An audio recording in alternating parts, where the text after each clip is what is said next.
Hi friends, welcome back to our channel Village Joseph Kitchen. Friends, நம்மளோட 30 days live weight loss challenge முடிஞ்சு ஒரு 2 நாள் நல்ல rest எல்லாம் எடுத்துட்டு மறுபடியும் இன்னைக்கு உங்க முன்னாடி நான் வந்திருக்கேன். பாத்தீங்கன்னா அந்த 2 நாள்ல வந்து உண்மையா நல்லா சீட் பண்ணியிருந்தேன். நான் அந்த 2 நாள் இன்டர்மிட்டன்ட் ஃபாஸ்டிங்ல இருந்தேன். ஸோ வந்து இன்டர்மிட்டன்ட் ஃபாஸ்டிங்ல கொஞ்சம் சீட் எல்லாம் பண்ணிட்டு தான் இருந்தேன். கொஞ்சம் வெயிட் கொஞ்சம் லைட்டாக கொஞ்சம் வெயிட்டும் ஏறிடுச்சு. 2 நாள் கிடையாதுங்க, சொல்லப்போனா ஒரு 3 நாள், இன்னையோட 3ஆவது நாள். இன்னைக்கு கொஞ்சம் டயட்ல வரலாம் அப்படின்னு பிளான் பண்ணி காலையிலேருந்து கொஞ்சம் ஸ்டார்ட் பண்ணியிருந்தேன். இருந்தாலும் சின்ன சின்ன சீட் எல்லாம் பண்ணியிருந்தேன் இன்னைக்கும். ஓகே ஃப்ரெண்ட்ஸ், இனி வந்து அடுத்த சேலஞ்ச் வந்து ஒரு 7 days பிளான் ஒன்று நான் போட்டு வச்சிருக்கேன். அது என்னைக்குன்னா அப்படி நம்ம திங்கட்கிழமையிலேருந்து அதுக்கான வீடியோஸ் உங்களுக்கு வரும். திங்கட்கிழமையிலேருந்து என்னோட வெயிட்டும் காட்டி நான் வந்து அடுத்து என்ன டயட் பிளான் போட்டு வச்சிருக்கேன் அப்படிங்கிற எல்லா டீட்டெயில்ஸும் உங்களுக்கு திங்கள் முதல் வீடியோஸ் வரும்.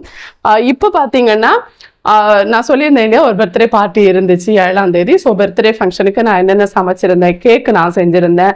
ஸோ அதெல்லாம் செஞ்சு சமைக்கிறப்போ கொஞ்சம் எனக்கு வந்து கிரேவிங்ஸ் இருந்துச்சு. நான் கொஞ்சம் சாப்பிட்ருந்தேன். ஏன்னா ஒரு மாதத்துக்கு மேலே வந்து நம்ம சோறெல்லாம் சாப்பிடாம சரியா டயட் அப்படின்ட்டு சரியா எனக்கு பிடிச்ச உணவுகள் எல்லாம் சாப்பிடாம இருந்தனால நம்ம நிறைய வெயிட் லாஸும் பண்ண வேண்டிய தேவை இல்லை இல்லையா, அப்படிங்கிறனால தான் கொஞ்சம் சீட் பண்ணியிருந்தேன். நீங்கள் வந்து டயட்டில் ஸ்ட்ரிக்டாக இருக்கீங்க அப்படின்னா என்ன வந்தாலும் சீட் பண்ணாமல் பார்த்துக்கோங்க. இல்லை உங்களுக்கு முடியலை அப்படிங்கிற பட்சத்தில் ஒரு நாள் சீட் பண்ணிவிட்டு அடுத்த நாள் டயட்ல வாங்க. ஆனா அது கொஞ்சம் கஷ்டம். இன்னைக்கு சீட் பண்ணிட்டேன்னா மறுநாள் டயட்ல வரணும் அப்படின்னு நினைக்கிறப்போ கொஞ்சம் கஷ்டமா இருக்கும்.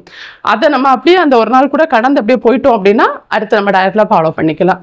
ஓகே ஃப்ரெண்ட்ஸ், இன்னைக்கு இந்த வீடியோல நான் ரொம்ப முக்கியமா ஷேர் பண்ணக்கூடியது ஒரு 5 விஷயங்கள். அதாவது ஒரு டயட் அப்படின்னு நீங்க வர்றீங்க, வெயிட் லாஸ் பண்ணணும், ரொம்ப ஃபாஸ்ட்டாக வெயிட் லாஸ் பண்ணணும் அப்படி நீங்கள் பிளான் பண்ணி வர்றீங்கன்னா நீங்கள் தவிர்க்க வேண்டிய ஒரு 5 விஷயங்களை பற்றி இந்த வீடியோவில் நான் உங்களுக்கு ஷேர் பண்ணியிருக்கேன். டயட்டில் இந்த உணவுகளை வந்து நீங்கள் எப்படி தவிர்க்கிறீங்க அப்படிங்கிறத பொறுத்த உங்களோட வெயிட் லாஸ் வந்து வேகமாகவும் ஸ்லோவாகவும் இருக்க போகுது.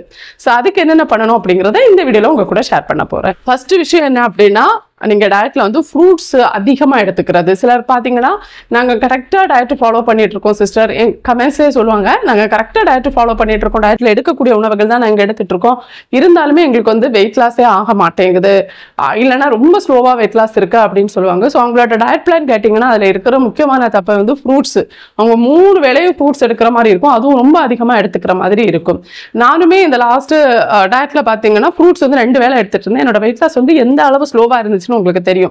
நான் ஒரு ஃப்ரூட் மட்டும் எடுத்து கரெக்டா டயட் இருந்திருந்தா அந்த வெயிட் லாஸ் வந்து இன்னும் வேகமா இருக்கும் எனக்கு தெரியும். இருந்தாலும் நான் வந்து எனக்கு ரொம்ப குறைக்க வேண்டாம் அப்படிங்கிற பட்சத்துல தான் நான் வந்து அந்த அளவு ரொம்ப ஸ்ட்ரிக்டான ஒரு டயட்டுக்குள்ள கடைசி வரை போகவே இல்லை.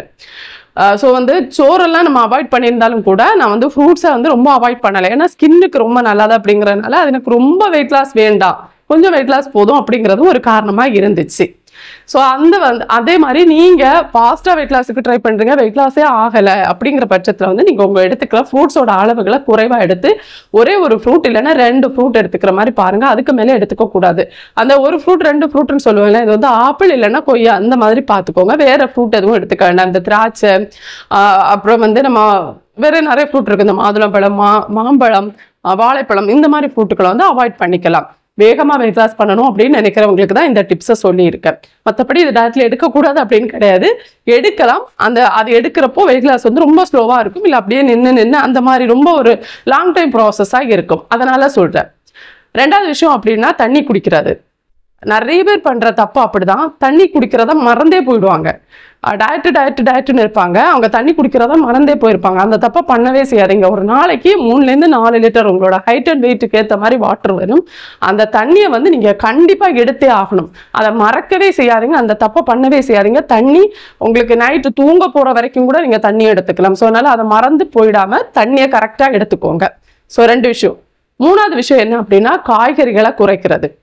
நிறைய பேர் மறுபடியும் செய்கிற தப்பு அது. எனக்கு காய்கறி சுத்தமாக பிடிக்காது, அதோட டேஸ்ட் நல்லாவே இருக்காது சிஸ்டர், அதனால் என்னால் காய்கறி சாப்பிடவே முடியலை அப்படின்னு சொல்லுவாங்க. நீங்கள் எதை வேணால் சாப்பிடாம இருக்கலாம், ஆனால் அந்த காய்கறிகள் இருக்கு இல்லையா, அது உங்கள் டயட்ல எந்த டயட்டாக இருந்தாலும் அதில் நீங்கள் தவிர்க்கவே கூடாத ஒரு உணவுனா கண்டிப்பாக அது காய்கறி தான். நிறைய எடுத்துக்கோங்க. ஒரு அளவு வச்சு நான் ஒரு பவுலில் தான் சாப்பிடுவேன், ஒரு சாசரில் ஸ்பூனில் தான் சாப்பிடுவேன் அப்படின்னு எல்லாம் நினைக்காதீங்க. உங்களால் எந்த அளவு காய்கறிகள் எடுக்க முடியுதோ அந்த அளவு எடுங்க. அதுக்கு மிச்சம் தான் நீங்கள் மற்ற உணவுகள் எடுத்துக்கோங்க. அது நீங்கள் சாப்பிட்டோன்னே டக்குன்னு அது டைஜஸ்ட் ஆகிடும். ஸோ அதனால உங்களுக்கு அது மறுபடியும் பசிக்கிற மாதிரி தான் இருக்கும். அதனால் அது நீங்கள் நிறைய எடுக்கிறப்போ உங்களுக்கு ஃபில்லிங்காக இருக்கும். வேற உணவுகளை நீங்க எடுக்க மாட்டீங்க. காய்கறிகள்ல முழுசா ஊட்டச்சத்துக்கள் தான் இருக்கு, அது உங்களோட உடம்புக்கு ரொம்ப நல்லது. அதுவும் வெயிட் லாஸ் பண்றப்போ ரொம்ப தேவையான விஷயம். 4வது விஷயம் அப்படின்னா புரோட்டீன் எடுக்க மறக்காதீங்க. நிறைய பேர் மறுபடியும் பண்ற தப்பு அதான், புரோட்டீன் எடுக்கவே மாட்டாங்க. குறிப்பா இந்த நான்வெஜ் சாப்பிடாதவங்க இருப்பாங்க இல்லையா, வெஜ் மட்டும் சாப்பிட்டு டயட் இருக்கிறவங்க அந்த புரோட்டீனை பத்தி யோசிக்கவே மாட்டாங்க. புரோட்டீன் இப்ப எதுல எல்லாம் இருக்கு அப்படின்னா பருப்பு, பயறு வகைகள், அதுல எல்லாம் நமக்கு புரோட்டீன் கிடைக்கும். அது தவிர்த்து வந்து காலிஃப்ளவர், அப்புறம் வந்து மஷ்ரூம்ல எல்லாம் கிடைக்குது, பனீர்லயும் கிடைக்கும். ஸோ நீங்க வெறும் அந்த பருப்புகள் பக்கம் மட்டும் போகாம நீங்க இந்த மஷ்ரூம், அந்த நம்ம பனீர் எல்லாம் இருக்கு இல்லையா, ஸோ அதையுமே எடுக்க பாருங்க. ஒரு 100 கிராம் பனீர் எடுங்க. அப்புறம் வந்து மஷ்ரூம் எல்லாம் நீங்க நிறைய சாப்பிடலாங்க. ஸோ அந்த மாதிரி இந்த மஷ்ரூம் எடுக்கிறது, சூப்பு போட்டோ எப்படி வேணா அதை எடுக்கிறது, அந்த மாதிரி பாருங்க. பருப்புகளோட அளவுகளை குறைச்சிட்டு காய்கறிகள்ல எதுல எல்லாம் புரோட்டீன் இருக்கு அப்படிங்கிறத பார்த்து அந்த மாதிரி உணவுகள் பக்கம் கொஞ்சம் உங்க கவனத்தை செலுத்தி நீங்க அதை நிறைய எடுத்து உங்களுக்கு தேவையான அளவுக்கு புரோட்டீன் கண்டிப்பா எடுத்தே ஆகணும். புரோட்டீன் நீங்க உங்களுக்கு உணவுல இருந்து எடுத்துக்க முடியாத பட்சத்துல புரோட்டீனுக்கான வேற ஊட்டச்சத்து மிகுந்த பொருட்கள் வெளியே கிடைக்கும் நமக்கு மார்க்கெட்ல. அதை நீங்க டாக்டரை கன்சல்ட் பண்ணிட்டு மட்டும் எடுத்துக்கிற மாதிரி பாருங்க. உங்க விருப்பத்துக்கோ இல்லை நான் என்ன மாதிரி நிறைய யூடியூபர்ஸ் சொல்லுவாங்க அதை கேட்டோ நீங்க எடுக்க வேண்டிய தேவையே கிடையாது. டாக்டரை கன்சல்ட் பண்ணிட்டு உங்களுக்கு புரோட்டீன் சத்து குறைவா இருக்கு, நீங்க புரோட்டீன் கரெக்டா எடுக்கல அப்படிங்கிற பட்சத்துல நீங்க எடுத்தே ஆக வேண்டிய ஒரு விஷயம் இந்த புரோட்டீன். இன்னொன்னு, புரோட்டீன் குறைவா இருக்கிறது எப்படி தெரிஞ்சுக்கலாம்னா, நீங்க ரொம்ப டயர்டா ஃபீல் பண்ணுவீங்க. அப்புறம் வந்து உங்களுக்கு ஹேர் லாஸ் பயங்கரமா இருக்கும், ஸ்கின் வந்து ரொம்ப ட்ரை ஆகும், எதுவுமே பண்ண முடியாது, ரொம்ப சோர்வா நீங்க ஃபீல் பண்ணிட்டே இருப்பீங்க. அதுக்கு காரணம் வந்து உங்க உடம்புல புரோட்டீன் குறைவா இருக்கிறது. நம்ம வந்து நார்மலா நட்ஸ் வெரைட்டிலையும் கூட நமக்கு புரோட்டீன் கிடைக்கும். ஸோ அதனால அந்த நட்ஸ் வெரைட்டியும் கூட ஒரு நாள் ஒரு கைப்பிடி அளவுக்கு எடுத்துக்கிற மாதிரி பார்த்துக்கோங்க. ஸோ நீங்க நான்வெஜ் சாப்பிட்றீங்க, கவலையே வேணும், நமக்கு முட்டை இருக்கு, சிக்கன் இருக்கு, எல்லா ஐட்டம்ஸும் இருக்கு, மீன் இருக்கு. ஸோ அதுல இருந்தெல்லாம் உங்களுக்கு தேவையான அளவுக்கு புரோட்டீன் வர்ற மாதிரி எடுத்துக்கோங்க. 5வது விஷயம், ரொம்ப ரொம்ப ரொம்ப முக்கியமான ஒரு விஷயம் என்ன அப்படின்னா, வெயிட் லாஸுக்கு ஒரு டேட் நிச்சயிச்சு இந்த இதுக்குள்ள நான் வந்து வெயிட் லாஸ் பண்ணி முடிச்சே ஆகணும், அதுக்கப்புறம் டயட்டை விட்டு வெளியே வரணும் அப்படிங்கிற எண்ணத்தை எப்பவுமே இங்க ஏத்தாதீங்க. வெயிட் லாஸ் அப்படிங்கிறது உங்களோட உடல் சார்ந்த விஷயம் மட்டும் கிடையாது, அது உங்களோட மனது சார்ந்த விஷயம் கூட. உங்க மனசும் உடலும் அதுக்கு பழக்கப்படணும். இன்னொன்னு, நீங்க எடுத்துக்கிற டயட் வந்து உங்க உடம்பை எந்த அளவு பாதிக்காத மாதிரி நீங்க பார்த்துக்கணும். ஸோ அதுக்கு வந்து ஃபர்ஸ்ட் ஒரு டேட்டை ஃபிக்ஸ் பண்ணிட்டு, ஒரு 3 மாசத்துல இப்ப நான் ஒரு டயட் ஃபாலோ பண்றேன், ஒரு மாசத்துக்குள்ள எனக்கு 5 கிலோ குறைக்கணும்ப்பா அப்படின்னு பிளான் பண்ணியிருந்தேனே தவிர்த்து அந்த 5 கிலோ குறைக்கல அப்படின்ட்டு நான் வந்து ரொம்ப டிப்ரெஷன் மூட்டுக்கு போகவே இல்லை. ஸோ அதனால நீங்க வந்து ரொம்ப பெரிய ஒரு வெயிட் லாஸை நிச்சயிச்சு வச்சிருப்பீங்க. உங்க உடம்பு அதுக்கு எப்படி சப்போர்ட் பண்ணுது, நீங்க எடுத்துக்கிற டயட் என்ன அப்படிங்கிறதெல்லாம் நமக்கு தெரியாது, அதோட பலன் உங்க உடம்புக்கு எப்படி கிடைக்கும்னு தெரியாது. இன்னொன்று, நான் எடுத்துக்கிற டயட் உங்களுக்கு சிலப்போ ஒத்து போகாம இருக்கலாம், நீங்க எடுத்துக்கிற டயட் எனக்கு ஒத்து போகாம இருக்கலாம். ஸோ இதெல்லாம் சேர்ந்ததை நம்மளோட வெயிட் லாஸ் அப்படிங்கிறப்போ நீங்க வந்து தேவையே இல்லாம நான் வந்து ஒரு மாசத்துக்குள்ள ஒரு 10 கிலோ குறைக்கணும் அப்படின்னு அதை என்ன பண்ணுவாங்கன்னா, ஒரு மாசத்துக்குள்ள 10 கிலோ குறைக்கணும், குறைச்சு முடிச்சுட்டு அடுத்து வந்து டயட்டை விட்டு வெளியே வரணும் அப்படிங்கிற மைண்ட்ல வந்து ஃபிக்ஸ் பண்ணிப்பாங்க. ஸோ அந்த மாதிரி ஃபிக்ஸ் பண்ணாம டயட்டு இது எனக்கு ஹெல்த்தியா நான் வாழ்றதுக்கு இதை ஒரு லாங் டைம் ப்ராசஸை மனசுக்குள்ள போட்டு வச்சுக்கிறேன், எனக்கு வெயிட் லாஸ் பண்ணணும், ஆரோக்கியமா குறைக்கணும் அப்படிங்கிற எண்ணத்தை வச்சுட்டு நீங்க இப்ப வச்சுக்கலாம், ஒரு கோல் வச்சுக்கலாம். நான் இப்போ ஒரு மாசத்துக்குள்ள 5 கிலோ குறைக்கணும் அப்படின்ட்டு, அந்த 5 கிலோ குறைக்கல அப்படின்னாலும் நான் குறைச்சிருக்கிறது எனக்கு எந்த அளவு நல்லதா இருக்கு அப்படிங்கிறத பார்த்து அதை நீங்க ஏத்துக்க பழகிக்கோங்க. அதை ஏத்துட்டு அந்த டயட்டை நிறுத்தாம ஒரு 2 நாள் கேப் விட்டு ஒரு 2-3 நாள் என்ன மாதிரி கேப் விடலாங்க, பிரச்சனையே கிடையாது. ஒரு 2-3 நாள் ரெஸ்ட் எடுத்து கேப் விட்டுட்டு மறுபடியும் டயட்டுக்குள்ள போங்க. எக்ஸசைஸ் பண்ணுங்க, வாக்கிங் பண்ணுங்க, தண்ணி குடிங்க, ஹெல்த்தியா சாப்பிடுங்க, உடம்ப பார்த்துக்கோங்க. நீங்க குறைச்சதை வச்சு உங்க பாடியை வந்து நீங்க பாக்குறப்போ, ஒரு மிரர்ல பாக்குறப்பெல்லாம் உங்களுக்கு ரொம்ப சந்தோஷமா இருக்கும், இந்த அளவு குறைச்சிருக்கோப்பா அப்படிங்கிறத நீங்க உங்க மனசுக்குள்ள ஏத்திக்கிட்டு அந்த டயட்டை வந்து ரொம்ப விட்டு வெளியே வராதிங்க. நீங்க லோ கார்ப் டயட்டா இருக்கட்டும், இல்ல லோ கலோரி டயட்டா இருக்கட்டும், இல்ல கலோரி டயட்டா இருக்கட்டும், நீங்க என்ன டயட் வேணா ஃபாலோ பண்ணலாம். ஒரு டயட்ல நீங்க வெயிட் லாஸ் பண்ணிட்டு அதை விட்டு முழுசா வெளியே வரவே முடியாது. அதை விட்டு நீங்க வெளியே வந்தீங்கன்னா மறுபடியும் வெயிட் கெயின் ஆக தான் செய்யும். ஏன்னா உங்களோட பாடி அந்த மாதிரி ஆயிடுச்சு. நமக்கு வந்து மெட்டாபாலிக் ரேட் நம்ம உடம்புல அப்படி இருக்கு. அப்படிங்கிறப்போ நீங்க அதை அக்செப்ட் பண்ணி தான் ஆகணும். நான் அதை ஏத்துக்க பழகிட்டேங்க, இப்போ ஓரளவு பழகிட்டேன்னு சொல்லலாம். கிட்டத்தட்ட ஒரு 5-6 வருஷமா அந்த டயட்ல இருந்து இப்போ வந்து நார்மலா ஒரு லைஃபுக்குள்ள என்னால் போக முடியாது அப்படிங்கிறத நான் இங்கே ஃபிக்ஸ் பண்ணிட்டேன். 2-3 நாள் ரெஸ்ட் எடுக்கலாம், நமக்கு பிடிச்ச மாதிரி சாப்பிடலாம், மறுபடியும் அந்த வெயிட்டை குறைக்கணும் அப்படிங்கிறத நான் ஃபிக்ஸ் பண்ணி தான் நான் இப்போ இருக்கேன். அதை நீங்களும் ஃபிக்ஸ் பண்ணிட்டீங்க அப்படின்னா எந்த டயட்டாக இருந்தாலும் உங்களுக்கு ஈஸியாக இருக்கும். அதே மாதிரி டயட்ல வெயிட் லாஸ் பண்ணதுக்கு அப்புறமா உங்க ஸ்கின், ஹேர்ல எல்லாம் வர சேஞ்சஸ் இருக்கு இல்லையா, அது பார்க்குறப்போ நீங்க அப்படியே ரொம்ப ஹாப்பியாக ஃபீல் பண்ணுவீங்க. ஸோ அது மாதிரி நீங்களும் ஃபீல் பண்ணுவீங்க. ஓகே ஃப்ரெண்ட்ஸ், இன்னைக்கு பார்த்தீங்கன்னா இவ்வளவுதான். இந்த 5 விஷயம் உங்களுக்கு புரிஞ்சிருக்கும்னு நினைக்கிறேன். ஏதாவது டவுட் இருக்குன்னா கண்டிப்பாக கமெண்ட்ஸில் கேளுங்க, நான் ரிப்ளை பண்ணுறேன். அடுத்ததாக பார்த்தீங்கன்னா நம்ம வந்து இன்னைக்கு vlogல என்னென்ன எடுத்திருக்கேன் அப்படின்றத பாருங்க. நான் இப்போ வெளியே கிளம்பிட்டு இருக்கேன். ஸோ அதுக்காக தான் ரெடியாகி உங்கள் முன்னாடி வந்து நிற்கிறேன். வெளியே போகிறப்போ நான் வந்து சீட் பண்ணாமல் வரணும் அப்படிங்கிறதா என்னோட ஒரு பெரிய ஆசையாக இருக்கும். ஸோ நிறைய பேருக்கு இந்த மாதிரி தானே இருக்கும். ஓகே, இன்னைக்கு பர்த்டே வந்து நான் என்னென்ன சமைச்சிருக்கேன் என்னென்ன அப்படிங்கிற டீட்டெயில்ஸ் எல்லாம் பாருங்கள். குழந்தையோட 2வது பிறந்த நாள். ஸோ நான் வந்து கார் கேக் அவனுக்காக செஞ்சுருந்தேன். என்ன 1 kg கேக்கு செஞ்சுருந்தேன். இருந்தாலும் பார்க்குறதுக்கு குட்டி மாதிரியே இருந்துச்சு, ரொம்ப குட்டியாக சின்னதாக இருந்துச்சு. அடுத்ததாக பார்த்தீங்கன்னா வந்து ஃபங்க்ஷனுக்காக வந்து அடை பாயாசமும் பீஃப் பிரியாணியும் பிளான் பண்ணியிருந்தோம். நாங்கள் இங்கே எல்லாருமே பீஃப் சாப்பிடுவோம். ஸோ அதனால் பீஃப் பிரியாணியும் அடை பாயாசமும் பிளான் பண்ணியிருந்தேன். அதுக்காக ஒரு 3 கவர் அடை எடுத்திருந்தேன். கிட்டத்தட்ட ஒரு 300 கிராம் அடைன்னு நினைக்கிறேன். நான் கவரில் மெஷர்மெண்ட் பார்க்கவே இல்லை. ஸோ அடையை வந்து ஃபஸ்ட்டு தண்ணியில் போட்டு நல்லா வாஷ் பண்ணிவிட்டு இப்போ தண்ணியை கொதிக்க வச்சுட்டு அடையை போட்டு நல்லா வேக வச்சு எடுத்துக்கிறேன். அடை நல்லா சாஃப்டாக வேகணும்.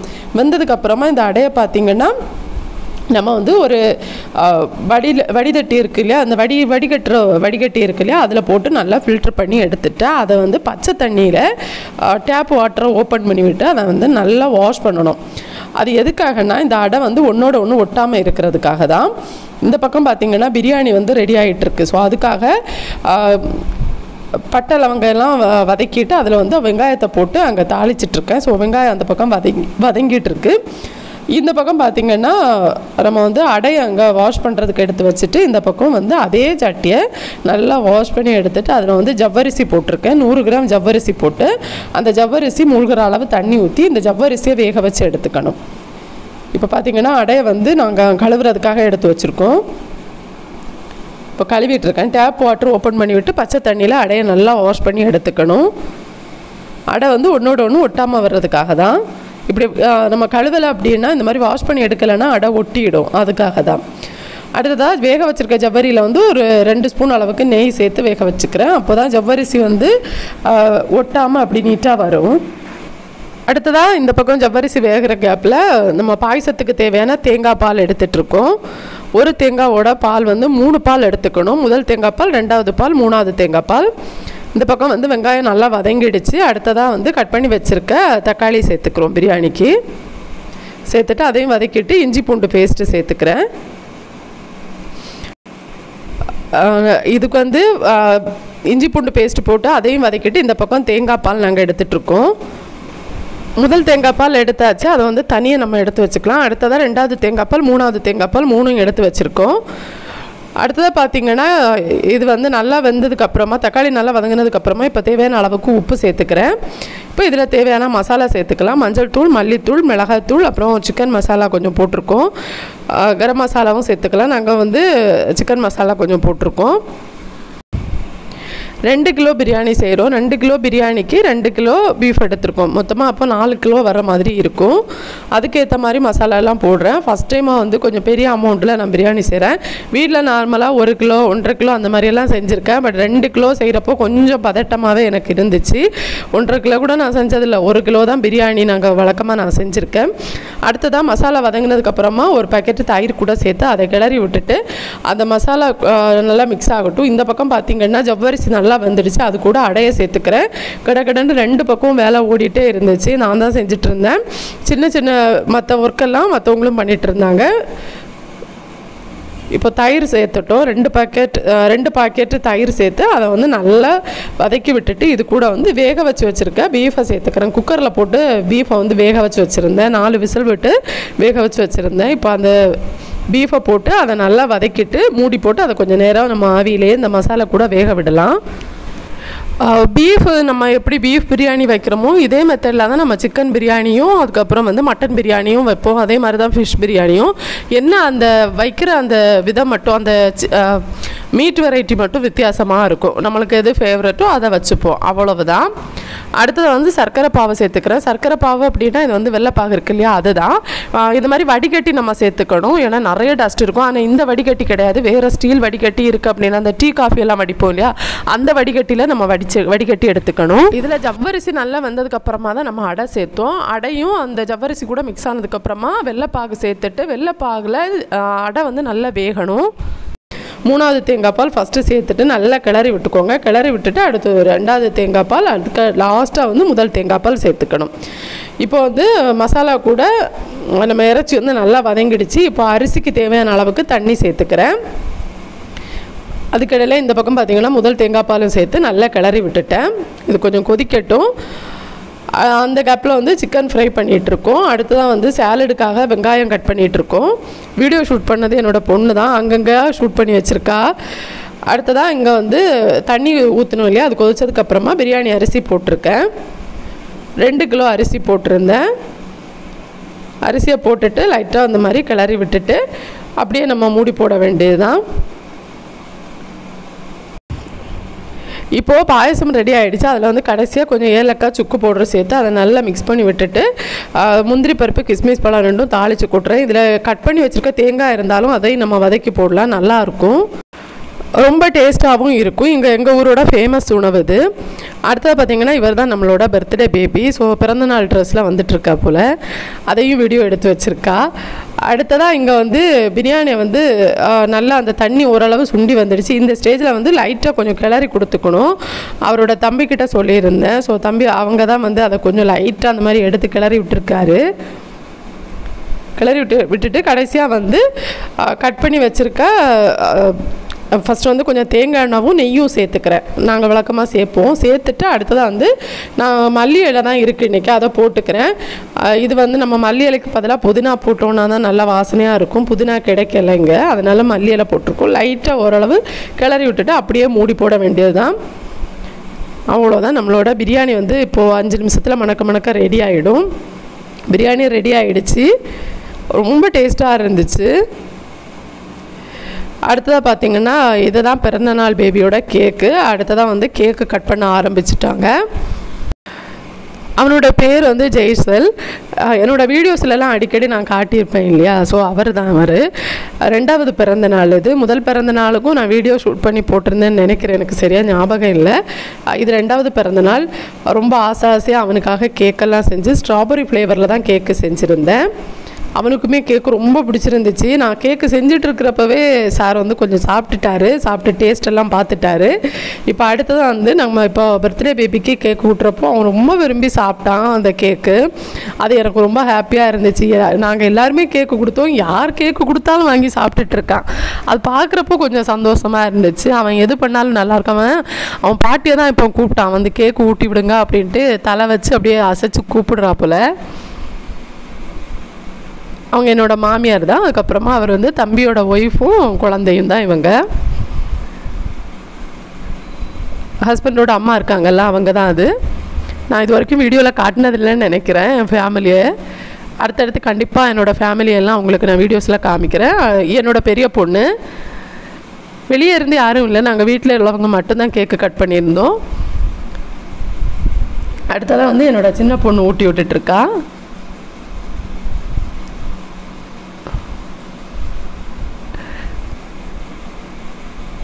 அடுத்ததாக வந்து நாம் ஊட்டி விட்றோம்.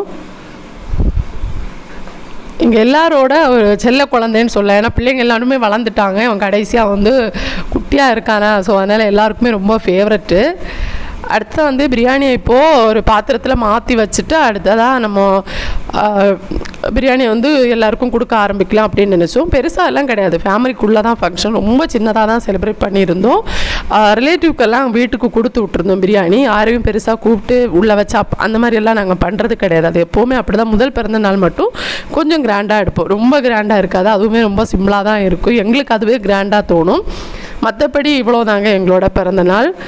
ஸோ அவ்வளவுதான். இதில் இந்த வீடியோவை முடிக்கிறேன். இந்த வீடியோ உங்களுக்கு பிடிச்சிருக்குன்னு நினைக்கிறேன். நாளைக்கு சந்திக்கலாம். பாய் ஃப்ரெண்ட்ஸ், தேங்க்ஸ் ஃபார் வாட்சிங்.